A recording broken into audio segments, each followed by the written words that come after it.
All right, can everyone hear me? Okay. Well, good evening, and on behalf of the Siskiyou Community Alliance, I'd like to welcome you all here tonight. Thank you for all coming. I appreciate it. For those of you who aren't familiar with the Siskiyou Community Alliance, it's a newly formed nonpartisan group of Siskiyou County residents who believe that it's crucial that we have accurate and up-to-date information on how the national scene is evolving and how it's going to affect our communities. When we planned this, we reached out to agencies throughout the county as well as local and state and federal elected officials. We've got these folks here that agreed to come and speak, and we appreciate that. Thank you. The session is being recorded and will be available for later viewing. It's not being live streamed, but we are recording it. It's also our sincere hope that people will be respectful and polite during the whole proceeding, especially during the question and answer session. If you didn't get an agenda and a survey when you came in, they're available at the back table. The survey is anonymous and can be completed either using a QR code that's on it, or you can complete it in paper and I guess leave it at the back table. And we will use the information from the survey to sort of direct what we're going to do from this point on as a committee. The format of the forum will be as follows. We've got a panel of speakers. They are going to speak. After that, there will be an opportunity for questions. And then at the end, we'll have refreshments in the back. Okay, at this point, I would like to introduce the members of the Siskiyou Community Alliance. They are Frank Torriello,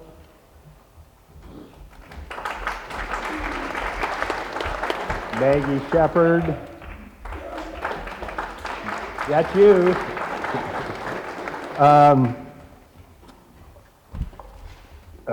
David Donica,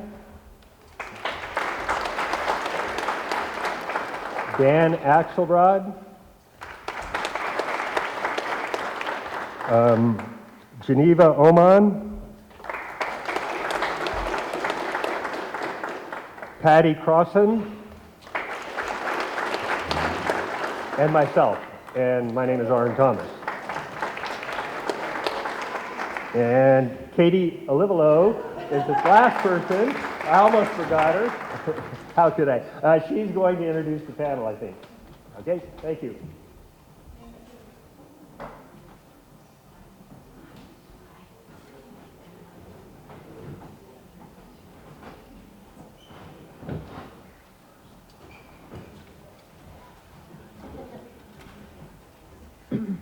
Our first speaker tonight is Steve Bryan, serving as an advocate for Siskiyou County residents, been the program and regional director for Siskiyou County Resource Centers, and for the past year has served as the executive director.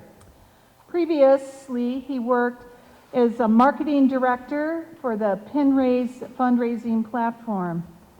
He is also president of the Big Springs Elementary School Board and chair of the Siskiyou County Tobacco Education Council.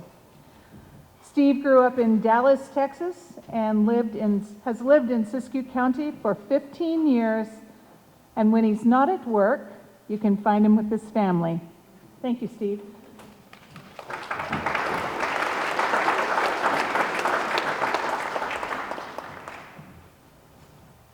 Hello, good evening. Honored to be here. Appreciate the invite. What interests me the most about speaking tonight was transparency, and I think that's why we're all here. Just wanted to make sure that you were getting accurate information, and then also to speak about how this is affecting our local family and community resource centers. The Siskiyou Community Resource Collaborative has 7 resource centers spread throughout the county, including Dunsmuir, Mount Shasta, McLeod, Weed, Wairika, Montague, and Scott Valley. We also support other areas that have their own community agencies, such as Hornbrook, Tule Lake, and Happy Camp as well. So for the Resource Center for the Climate, one of the biggest things that we've had lately is we've worked on a state grant for digital literacy for the county. We're part of a cohort of community-based organizations throughout the 58 counties and state of California. We worked on a grant through the governor's office with the Office of Communication and Partnerships, which got us into this cohort for digital literacy. And we were going to have that for the county. The contracts were signed and ready to go, and then the money was frozen. Our organization is diverse, so it didn't hurt us as much as it did hurt other nonprofits and organizations that were part of that cohort. Some of them have closed since the money's been frozen. There is another second opportunity for digital literacy, which Mr. Valenzuela, who's our district supervisor down in Dunsmuir, Mount Shasta, has helped me on. He has strong connections with the state, with the California Emergency Technology Fund and the CUPC. So we're working on that now, and hopefully that can start late summer while we wait for the other funds to be unfrozen and we can get to work. The digital literacy program also will help those who can't afford internet be able to afford it. We can help them get connected to affordable internet services, and then also work with those who don't have internet to get them connected to internet, and work with those who don't understand how to navigate the internet properly to keep them safe. And as you know, Social Security and unemployment and other programs require multifaceted or multi-factor security, which can be challenging for those who haven't had the experience doing that. We do offer those services at the resource centers, but we like for people to do it on their own. At the resource centers, we always say, we're not giving a handout, we're giving a hand up. And that's what that program would do, be teaching people how to be independent and have these skills. When we're not around, they could do it for themselves, and they could teach others. Another program that we utilize that's very crucial to us, actually this one's more crucial. So the AARP program, they have what's called a CSEP grant through the federal government, and they pay seniors to get back into the workforce. They're volunteers for us, and they get paid through the grant program through AARP. They are down to only 10 hours a week right now. They were at 18 and 15, now they're at 10 hours a week. For our research centers and our nonprofit, it's challenging to hire staff permanently, or at least adequate staff to run a center on a daily basis without these programs like AARP CSEP program. We're hoping July 1st that those hours will go back up, but there's no guarantees. Also, one of the things I heard, so with the state grant, the OCPSC grant that I spoke about, I was invited down to Sacramento May 7th and 8th to speak at a statewide conference for the governor's office, and one of the themes that came up was, without these federal grants and these funds being frozen, we can reach out to foundations. Well, that sounds good in theory, but that's not going to work either, because the more organizations that reach out to these foundations, the less money is available. So it's mostly getting squeezed on both sides. So the federal contracts are frozen, and then the foundations are getting hit up harder for grants and funding more than ever before. So it's important that I reminded the nonprofits that were there to keep that in mind. You know, that's low-hanging fruit, right? You go after the local foundations. Well, that's not going to work so well in the long run. Luckily for us, we have well-established foundations that really care about Siskiyou County, the Ford Family Foundation being one of them, the Community Foundation of the North State being another one, the Nancy Driscoll Foundation, Tom and Nancy Driscoll Foundation is another one deep-rooted here in Siskiyou County. They really care about nonprofits like the resource centers, so we can count on them. But those that are part of that network and for the first time ever coming forward are going to find it a lot more challenging for their organizations. to get funding. And I guess I'll keep it, that's about it. So thank you very much.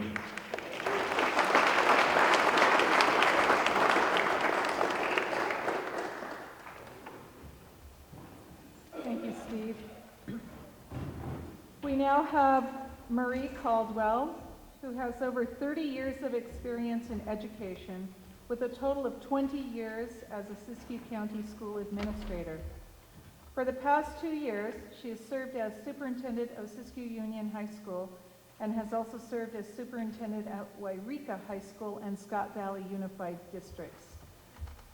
As a graduate of Wairika High School, she also taught there for 5 years.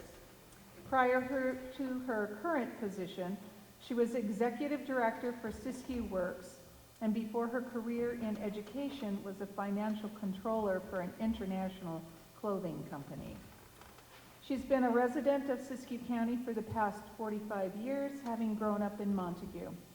She is very passionate about keeping our students in our community, developing high-skill and high-wage prepared students who have access to great jobs in Siskiyou County. When she is not working, you can find her in her garden. Welcome, Marie Caldwell.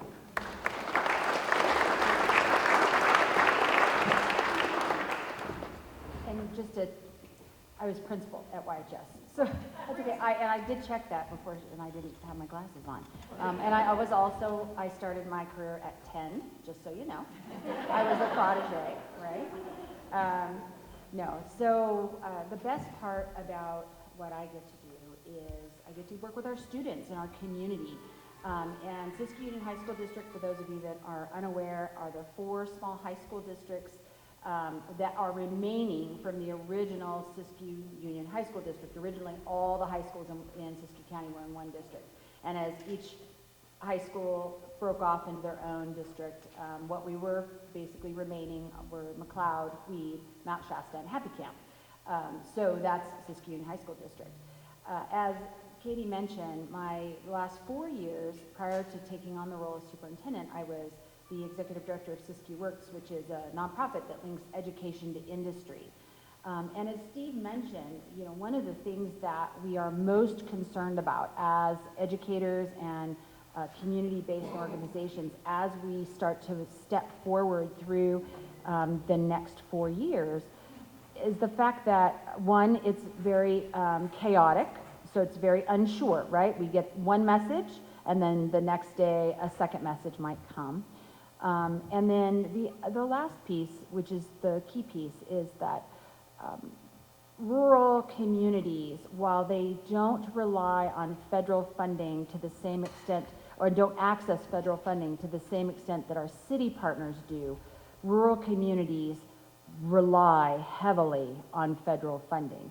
So not just the nonprofits like Siskiyou Works or community centers or the Jedi Center, which you'll hear about a little bit later, but they rely on the federal funding for their jobs. We are predominantly a federal, state, and city-funded economic base, and that's challenging when they start to reduce those organizations. Many of you are in, how many people have fair plan insurance right now? Right, me? I just bought a new house, I had to go fair plan. The big house is still not fair plan, so we're just trying not to do anything that's gonna mess that up because fair plan's quite expensive. But one impact is that they are significantly reducing the federal workforce. And I know I'm winding here, but Siskiyou Works worked directly with our Fish and Game partners, our U.S. Forest Service and CAL FIRE partners to help transition youth into those positions. And often those positions are entry level. And that's where we get our kids a start in really nice career paths. And those career paths usually start with preventing and improving our fuel breaks and our fire resiliency and fire resistance in our community. And we have been hit very hard with those fire events over the last 5 to 10 years. So I guess one of my biggest concerns in our district is that we're standing up career technical education programs that train students to go into these jobs that are predominantly federal and state funded. You don't make money necessarily fighting the fire. Eventually, that money comes down the road, right? If you preserve our forests, we can log them, we can make finished product, but initially it costs a lot of money to fight fire and to ensure that our communities that are in the urban wildland interface are safe. Most of those organizations whom I worked with pretty closely over the last 4 years rely on federal and state funding, and those funds are really starting to dry up. So that begs the question, how is that work going to get done? We are at the end of about a 30-year process where fuels reduction and teams working in the forest to ensure that they're cleared and safe had stopped for many years, and we stopped utilizing the forest as a resource for economics. And so the understory became quite built, right? And I'm simplifying here, so there's probably experts in the room that know way more than this than I do. But the understory became way overbuilt, and now we have these really massive fire events. So we were just starting to get into the rhythm. They were just starting to see and fund those fuel reduction projects. And now we're seeing the reverse, right? Those grants are being frozen, those contracts are being frozen. So that's one area where we have a pretty high concern. In the education world, we are what you would call kind of a trickle down, right? So we don't get federal funding very often directly. We get it through the county office or through the state.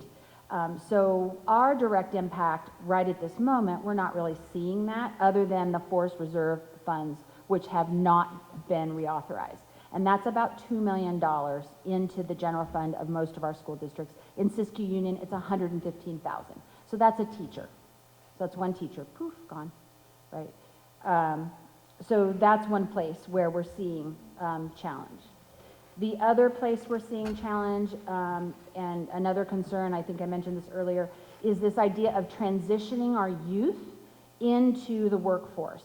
So programs that support that transition are being frozen and or ended. I'm going to give you an example. I was part of a team some years ago that wrote a grant, $19.13 million for our region, that helps stand up and support health careers. Oops, I've got to go fast, 1 minute. Health careers and education. And one of the goals is to make that sustainable. And in education, that means helping to train our young workforce and get them experience through like an AmeriCorps program. So we've just gotten them commenced for Youth AmeriCorps. We had 4 AmeriCorps folks who were serving at Wairika Elementary, Pasture Raised Kids, and I'm losing the 4th one. In those locations, they were making a great wage, youth workers, 17 or older, training to be teachers. We find out on Friday, hey, the money might be drying up. We're mid-year, almost 3/4 of the way through our grant, through our contract that we had signed with the federal government. Hey, Friday, there may not be any more payments. Saturday, we get an email that says, tell your people not to come to work on Monday. One of those was a pregnant mom who relied on AmeriCorps for their insurance. So that's just a small snippet of that impact. We're working to find the funding, and hopefully our school districts are going to be able to step up, but it's very challenging when you have a contract, you sign it, you say, this is the plan, and then it's gone. So we are hoping that's coming back, and I will be ending right now because I'm done, but I'm also part of a national team called Rural to Rural, and their sole focus is to support policy and access to agencies for rural communities to access these federal grants. And so we're hoping that we have a trip planned to DC on the 16th and the 17th, and we're lining up, agency folks and our representatives to talk to find out just where are we at? What's the next step? Tag, you're it.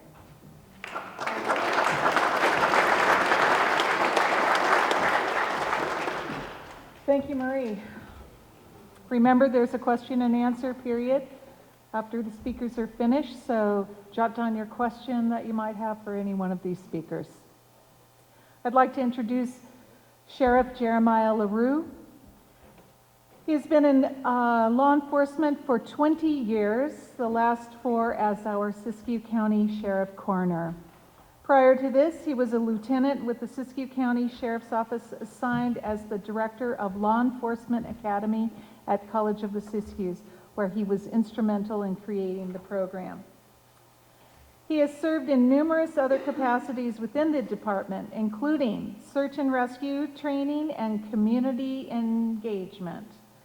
He strongly believes in a commitment to protecting and defending the community and serving those who have put their trust in him as Sheriff of Siskiyou County. Sheriff LaRue was born and raised in Dunsmuir and is a lifelong resident of the county. When he is not at work, you can find him golfing, hiking, or involved in his church. Welcome, Sheriff LaRue.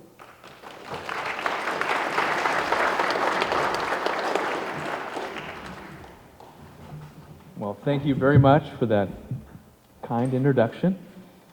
Well, it's good to see a warm turnout to this. As it was just spoken, I do take this job very seriously, and I recognize that there are times of uncertainty for all of us.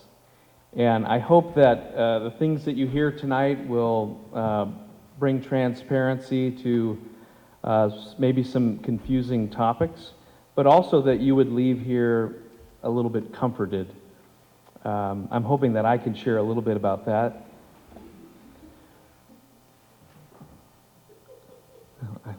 Laughter's good too.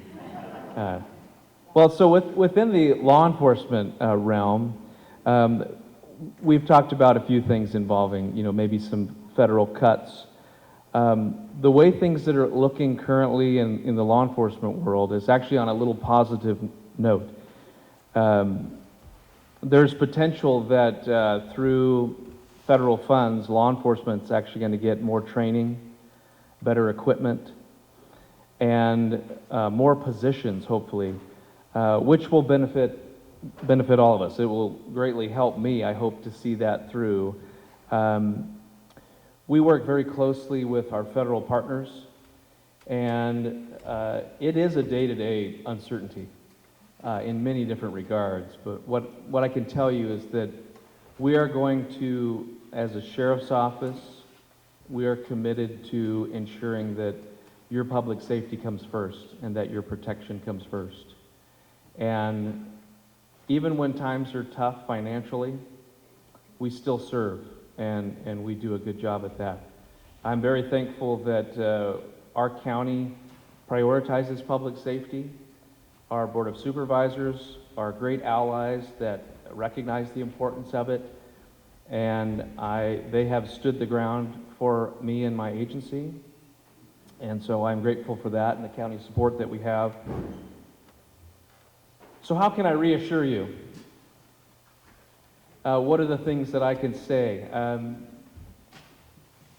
It may not be everything that you want to hear, but I do hope you walk away from this meeting tonight knowing that the heart that I have for public service is something that I commit to you, and I want you to know that I am very transparent, and I do not claim to be knowing everything or perfect. And I work for you as citizens, and I value the things that you value, and I want to know how I can serve you better. I think oftentimes in government, the approach is we know what's best, and we'll tell you how to do what we want. But I don't work that way. I do listen to you, and I take that to heart, and if there's any area that I can ever improve on, that my agency can improve on, I want to hear from you, and I want you to know that I take that very serious. Because, again, I don't work for a boss per se, I work for the people, and I take that burden very seriously, and I want to serve well, and I want to make you proud. And I am, for one, very thankful for the community that I represent. And I would not be here if it wasn't for the support that I have from the community. And so I know there may have questions later on. I will end my short short little talk, but I want you to know that if you have a question about law enforcement, don't leave this room until you get it answered, and I'll do the best that I can to help you and make sure that you, again, walk away with some reassurance in law enforcement. Thank you.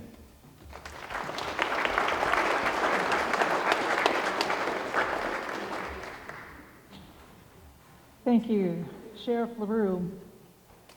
He's available for questions afterwards. Write them down. Next, we have Dr. Shar Perlis. Dr. Perlis has over 25 years of experience in the community college system. She has served as superintendent and president of the College of the Siskiyous for the last 4 years, after being hired in 2019 as the Vice President of Academic Affairs.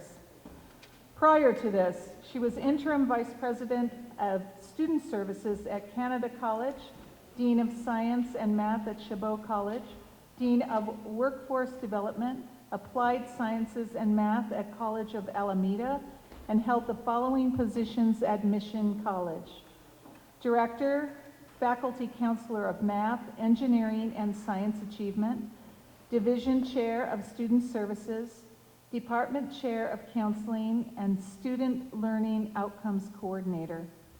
In addition to her role at College of the Siskiyous, she currently serves as the president of the Siskiyou branch of the American Association of University Women.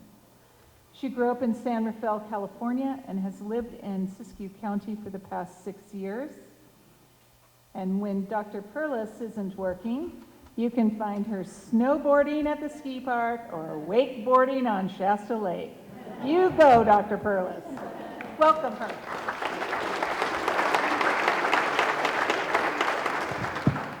Hi, thank you everyone for being here today. These times are difficult for the college, I'm not going to lie. A lot of you know what the college does, what it provides for this community. We are the only higher education institution in this county. We provide a number of different high-quality instructional programs, such as the one that Jeremiah LaRue helped us start, which is the Police Academy, Fire Academy. And in all of my years in the California community college system, even COVID, this has been the most challenging, since January. Things are changing at such a rapid pace. We don't know what to act on, what we should wait on. And all of this, including what has been said here, is really affecting our students, specifically our disproportionately impacted students. As you know, Siskiyou County has a poverty rate of 16.7%, which is above the national average of 12%. A lot of our students depend on financial aid. They depend on the support services that our college provides. I have all these talking points, but I'm just going to go straight to the point, because all of you know what the college does. So we have 3 main funding pots of money that helps run the college. We have our general fund, which is off of the student-centered funding formula through the chancellor's office, and 70% is our enrollment. 30% is supplemental and success rates, which includes financial aid and degree certificate completion. As you probably heard about the reconciliation bill that recently came up, the president is now looking to revise who is eligible for Pell Grant. In the past, that was a full-time student, 12 units, part-time student, 6 units, eligible for Pell Grant. That is now looking to be revised to where a student is required to take 15 units in order to be full-time. This is extremely problematic for our students because what that equates to is an approximate decline of $1,800 per student that the student can receive via Pell Grant. It also is problematic because we're not going to have that many students who are eligible for Pell anymore. So the college is going to get less funding as well. The main thing that's really and this is also includes federal work study. So we have students who are able to work on campus, and they are funded through federal work study. And so those students will also lose out. The main program that's going to be affected here is TRIO. So I don't know how many of you have heard of our TRIO program, but we have a very robust TRIO program. It's been in the county, it's well known since 2005. Our director is a TRIO alum. All the staff are TRIO alum.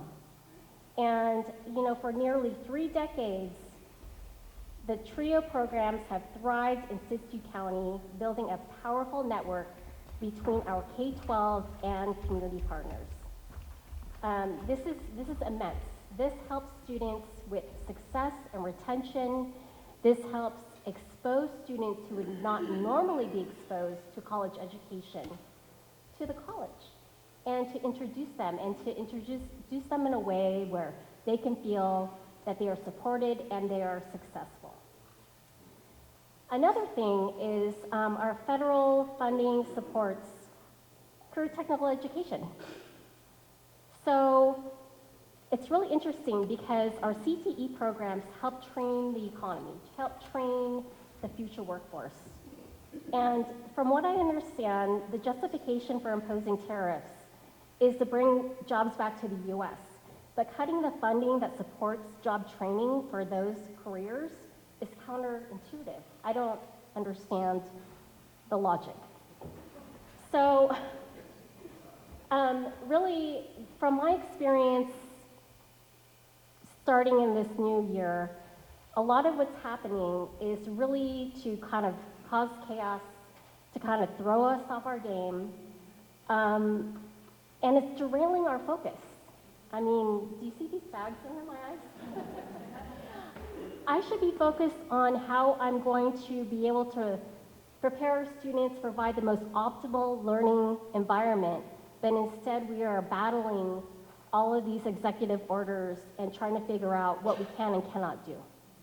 And, you know, I don't know what's to come, but luckily the CEOs in the California Community College system we meet regularly to discuss all these issues and to try to develop strategies on how we're going to address them. So, thank you. Thank you for your time.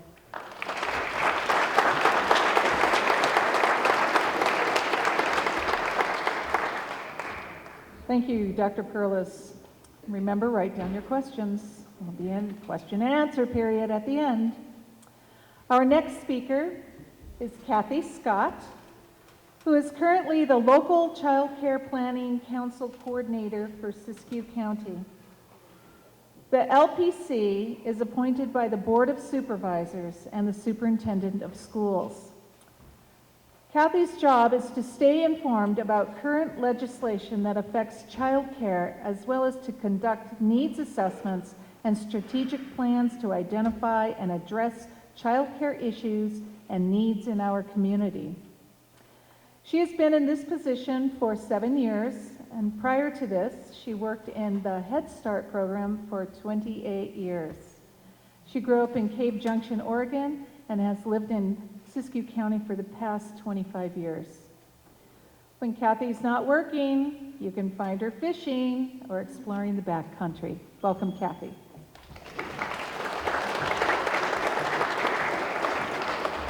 Good evening, and thank you for having me today. So the Siskiyou Child Care Planning Council is a diverse countywide collaborative that really looks at the needs and the sustainability and the funding and ways we can support child care in our communities. The federal funding that comes down to child care programs really affects us at the local level. When you're looking at the child care system, we all went through COVID, we all were witness to the dismantling of our child care systems. It's been a long road to bring child care back, And childcare drives the economy. Nobody's going to work without childcare. So it's crucial to a healthy local economy. Some of the federal funding that directly supports childcare in our county is the Child Care Development Block Grant. And right now, what the programs that funding supports is our AP program, Alternative Payment Program at the Child Care Council, as well as the voucher-based programs for CalWORK Stage 1, 2, and 3. Those programs help low-income working people be able to afford childcare, and also the CalWORKs helps people who are coming off of aid to have that extra support of childcare while they look for work, and then weans them off to the AP program or self-pay, depending on where they end up in their job trajectory. The California State Preschool programs also receive a modicum of federal funding through the CCDBG, the Child Care Development and Block Grant. And we have the CCTR program, which is after-school care for children in family child care homes, private centers, and other alternative sites like the Boys and Girls Club or the YMCA. There's also the Preschool Development Grant, which is what provides funding for programs like Quality Counts. And Quality Counts Siskiyou is actually housed within the LPC. And we have a support system for providers from family, friends, and neighbor providers, all the way to center-based state preschool and Head Start providers that gives actual incentives for professional learning and for degree attainment and for quality materials, quality supports, facility renovation, and other kind of supports that can help create childcare and sustain childcare in Siskiyou County. There's also the Migrant Education Program, and that program unfortunately was eliminated. But English as a second language is huge in the early childhood field because when they're young is when they can actually learn that second language. So if they grew up speaking Spanish and of course English, ELL, English language learners, we want them to learn English. Early childhood's the time to teach them that. And so it's a crucial piece of funding for creating people that can communicate with others in our country. And then there's Head Start, which is a huge player in the early childhood landscape. Head Start is funded 100% through the federal government, and it's administered through the Department of Health and Human Services, because it's a social service program with a preschool component. And it's a 60-year-old program that has a proven track record for reducing poverty. It's a poverty reduction program. And Head Start not only provides high-quality education services to children, it also provides support services to family to help them receive education, to get employment, to get driver's licenses, to get resources, to become literate. I mean, it's just an endless list of things that Head Start can do for families. For children who attend Head Start save our county so much money in the future. For every $1 you spend on Head Start, you save $8 in services because they're more likely to have jobs. They won't need public assistance. They have fewer interactions with law enforcement, less incarceration, higher graduation rates from both high school and college. And they're more likely to graduate from college. And they're more likely to have jobs and to buy homes and be homeowners. And homeowners are really good for a healthy community. So, of course, Head Start had a big kerfuffle, and everybody was aware of Head Starts being cut. At the county office, the early Head Start gave pink slips to their employees. It was that chaotic.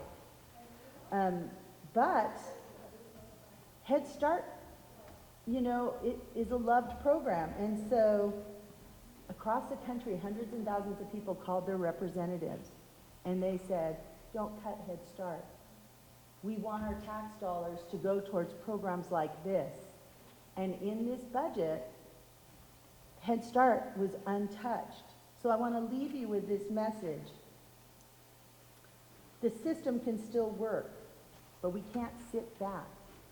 When we see programs we love that positively affect our communities, that's when we call and we let our representatives know, you are there to represent us, and this is what we want our tax dollars to go for. And in the Head Start situation, our system worked. It worked. Head Start survives. We don't know what the future holds for it.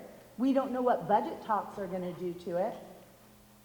But I can tell you, the American system works when we all participate. Thank you.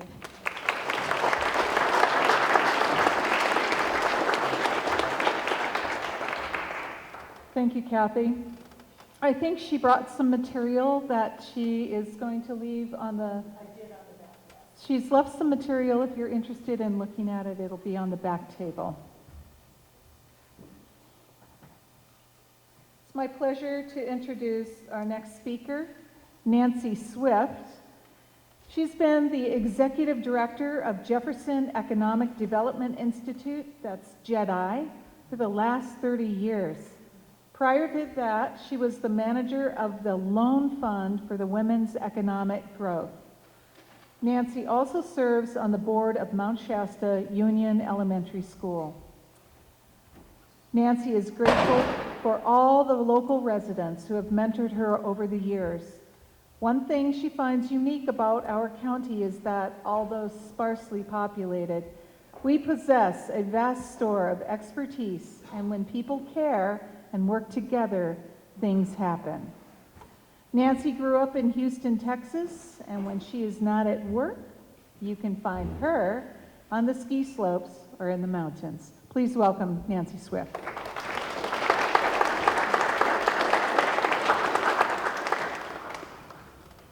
Thank you very much. First, I need to apologize for giggling for one of the speakers. That was really inappropriate, but laughter does help.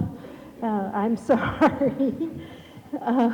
Second, I really want to applaud all of you who were listed at the beginning for calling together what I'm going to call a conversation, because I hope this is the conversation. There aren't very many places where you get to talk to people about things that matter to you. This one might be the start of something great that way, and it's a conversation between our community and representatives of organizations and departments and things that are trying to serve our communities. And you heard in my introduction that it matters a lot that we do it together, and it's our great minds that are going to do it and our actions. So I'm really have been overwhelmed in Siskiyou County in the 30 years that I've been working here, how well we do that. And we have a really diverse county. It's a really wonderful county. In fact, I want to thank you for holding this meeting in this Grange Hall and the drive here from Mount Shasta. I'm sorry, I came from the Mount Shasta Farmers Market, so I'll start with that. I've been, the JEDI hosts the farmers market, and that's why I'm connected to it. JEDI, I look around the room, there was reference to mentors. Some of you are sitting in this room right here. We've been at it a long time, trying to continuously help communities create wealth, create assets, be empowered to live the lives that we want to live, and to be able to do that freely and participatory. And so I thank you. And for those of you I haven't met yet, hopefully you've heard of JEDI. If you haven't, we are a community economic development nonprofit. So we've got some perspectives here shared with the nonprofit agencies. And we were the Phoenix Rising from an organization called Women's Economic Growth. So if you add the two of those organizations together in their lifespan, it's been 40 years in the county trying to help men and women start and grow small businesses as a means to transform their own lives and our communities. And I know each of you, if you aren't a small business owner yourself, which most of you are, I think, you've been doing something to earn a little bit extra money, and you've also been buying things from your community members and your friends and your neighbors. The small businesses in this county are so critical. They provide 90% of our jobs, and they are always answering a need. So I've been privileged to always work with small business owners, and I consider them the bravest people around, actually, regardless of the era that we're in. So JEDI runs a couple of programs, each of which either have a federal designation or federal support. One is the Mount Shasta Farmers Market. Another is our VITA, Volunteer Income Tax Assistance Program, which provides free tax preparation, and among our clientele, about half are seniors and the other half are low-wage earners. And the founder of that program is sitting in the audience too. We also run, and that's designated by the IRS, so that we have a federal title, we get some federal money from them, and then we match that with local sources. The third designation that we have is the Women's Business Center, and that is an SBA designated center, and we provide our entrepreneurial development services, helping people get capital that they need, training and education, cheerleading when necessary, advocacy at City Hall around certain regulations that would serve businesses better, all those kinds of things. That program wasn't so lucky and is in the president's budget to be eliminated. And so I know there's, when we think, hopefully when we leave tonight too, we have a lot of things we know we can support our fellow folks with doing. And so we have a campaign to our federal Congress people to say this is really important. In one of our classes, we actually have a graphic because many of the people that we work with are looking to contract with the federal, state, and local governments. And so we have this, when you think about target markets for businesses, we have this graphic that shows how many buckets of money that come into the county and buckets of money that go out of the county. And who is that and where is that? And so I wanted to echo Marie's comment that a lot of the jobs here depend on those federal funds, our community in many ways. So it's also in contracting that has already been affected by some of the cuts here in the community. If we lost the Women's Business Center designation, we would no longer be able to, we'd lose some of our ability to leverage other funds. It's actually only a third of what supports that program. The state of California is a lot more friendly to that program, and as you all know, they're having issues. But in that program, when we talk about what's real that's happened, we've had to talk about our services differently, because out with the old, in with the new. So that's troubling, because sometimes that means we can't have a message that reaches people that it needs to reach. We run the IRS program. That funding isn't in jeopardy at the moment, but as you know, the IRS, from the news, the IRS is cooperating with ICE and providing private information from some taxpayers, and so we've seen a decline in the number of people who are hold ITINs coming, either filing or even applying for ITINs. I'm at the end, so the last thing I'd like to say is, yeah, I'm just here in communication. I look forward to the questions. I think that moving forward, this is beneficial both for the community and us, but also to hear what our colleagues are going through. I know that's really helpful to me, and I think we have to find ways to support each other. We've already been partnering and collaborating and really well already. And so now, though, we have to help people stay alive together. So, thank you.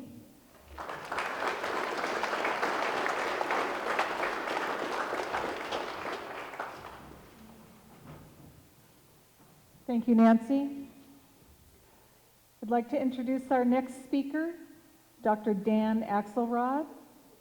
He was on the faculty of the University of Michigan in Ann Arbor doing research and teaching for 28 years. He is currently a professor emeritus in physics there and continues to collaborate with colleagues on research projects around the world. Dr. Axelrod grew up in Brooklyn, New York. Thanks to free tuition and living at home, he was among the first of his generation to go to college. He has lived in Siskiyou County for the last 22 years, and for the past decade has authored the semi-annual weather article for the Hammond Ranch newsletter, which is available online. When not working or indulging in his passion for weather data, you can find him hiking or visiting the family in the Bay Area. Please welcome Dr. Dan Axelrod.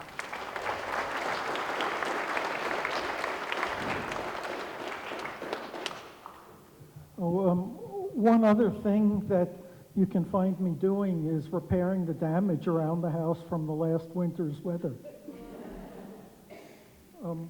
A major goal of weather forecasting is to issue warnings of pending hazards. Local hazards include windstorms, flooding from atmospheric rivers, blizzards, ice storms, snowstorms, avalanches, severe thunderstorms, heat waves, road and travel dangers, and red flag warnings about wildfire potential. Once a wildfire begins, the firefighters depend critically on predictions of temperature, humidity, wind strength, and direction. Our local office of the National Weather Service, a division of NOAA, the National Oceanographic and Atmospheric Administration, is located in Medford, Oregon.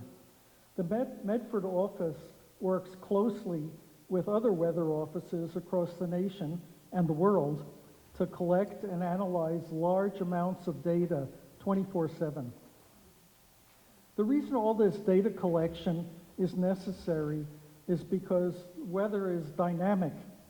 Storms get born, they move, they mature, they dissipate, and it's chaotic. Even the slightest change in someplace far away will eventually affect the weather here. The more 3D data you have from everywhere, both around the globe and in the vertical direction, all the way from the ground level all the way up to the upper atmosphere, the more accurate and farther out can be the predictions.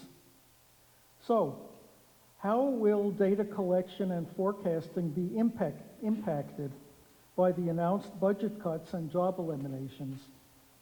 Unfortunately, the prospects keep changing because of unpredictable and ongoing court decisions about what can and cannot be done legally. And federal employees remaining on the job are reticent to speak in public for fear of being the next to lose their jobs.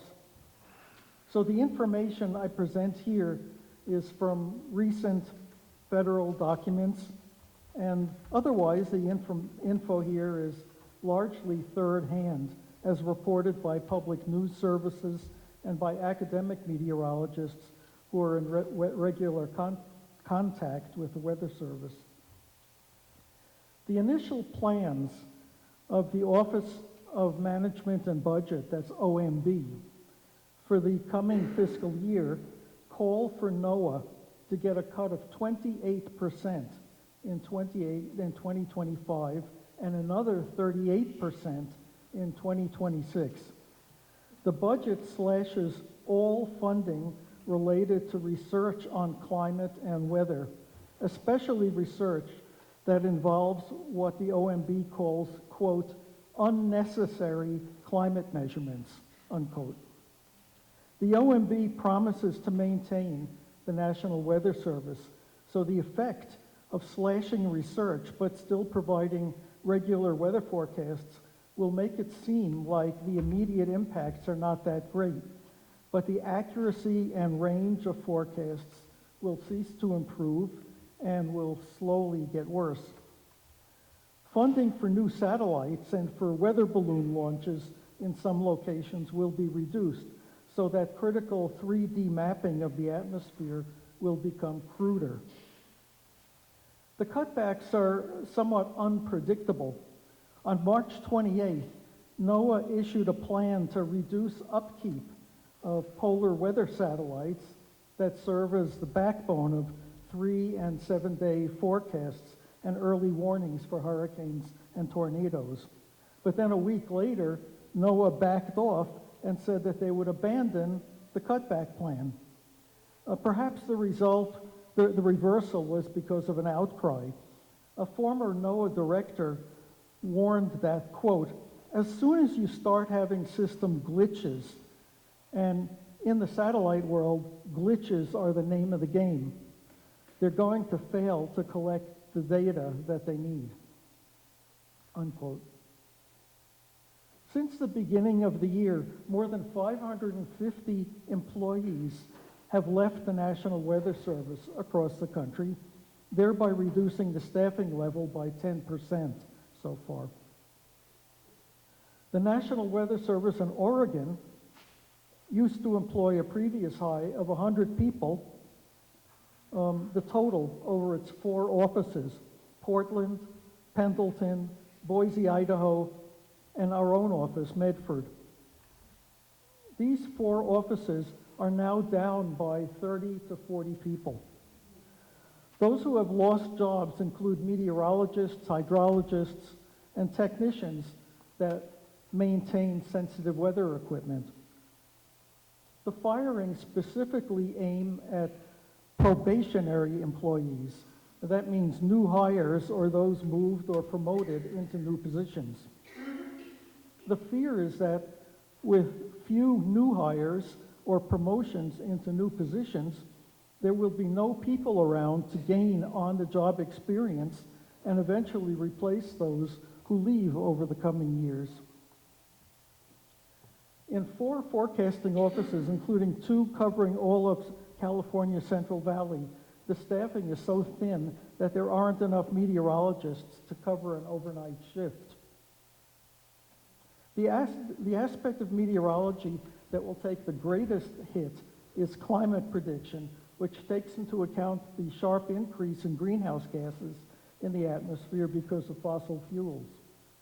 The general picture of climate change is already clear and already happening, global warming, but variations will happen from place to place.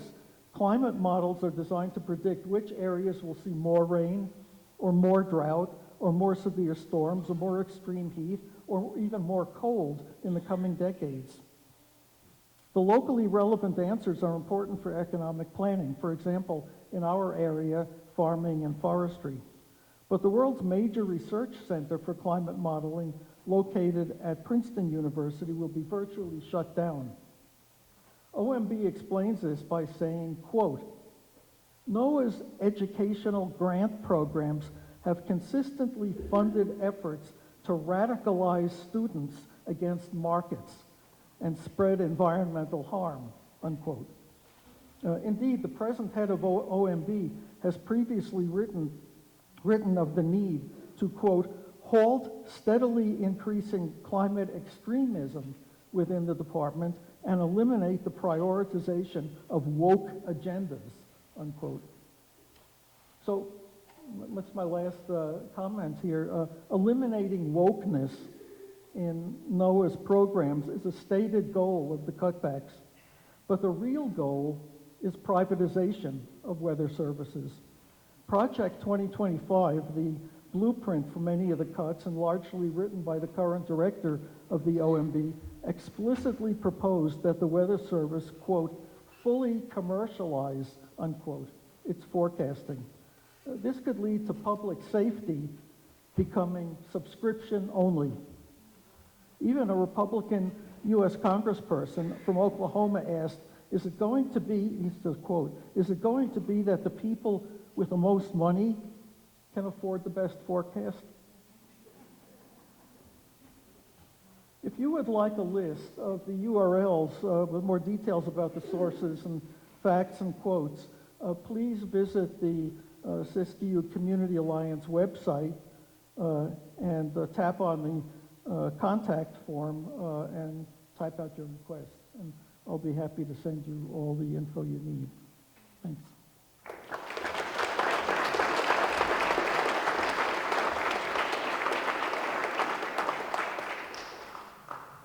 Thank you, Dr. Axelrod.